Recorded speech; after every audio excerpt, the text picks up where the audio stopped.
Sarong green sea turtle o pawikan ang nakuha sa baybayon kan barangay Kawit nito Albay, pasado alas 9:37 nin aga kan Martes Disyembre 12. May laba ining 93 cm, may lapad na 83 cm, asin may gabat na 85 kilo. Ang mag-amang parasira na sinda Marlon asin Roger Civiliano kan nasambit na barangay, ang nakakuha kan pawikan na tulos man na ipig-turnover sa otoridad. Sigun sa Pamayokan Provincial Environment and Natural Resources Office o Penro Albay na si Engineer Jerry Arena, na stranded ang pawikan sa sarong fish cage harani sa nasambit na baybayon. Natulos na pigbuhian sa tahaw kan nasambit na kadagatan kan nakakuang mga parasira. Asin kan personahes kan Municipal Environment and Natural Resources Office kan nito. Siring man kan Penro Albay na pinanginota ni Forest Protection Officer Raymart Trigalario.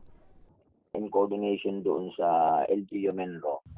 Yun. Kaya ang ginawa nila para at least hindi masyadong ma-stress yung ating pawikan, si Turtle, nirelease nila at around almost 2 o'clock in the afternoon. Inumaw man ni Arena ang marikas na aksyon kan mag-amang parasira na nagsalbar sa nasambit na pawikan. Pagduduon niya, dakulaan ang bag kan mga pawikan sa pagmantiner kan biodiversity sa kadagatan.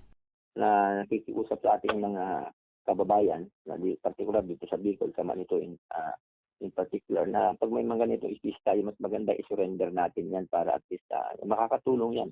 Makakatulong yan doon sa pagngangalaga ng ating ocean health and biodiversity.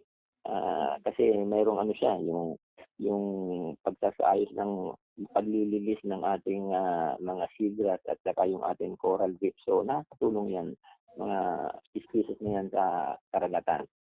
Mientras tanto, ang sisay man na magbalgar sa Republic Act 9147 o Wildlife Protection Act, pwede ser na makulong nin 6 na bulan sundo sarong taon o pagmultahon nin 10,000 pesos sundo sang 2,000 pesos.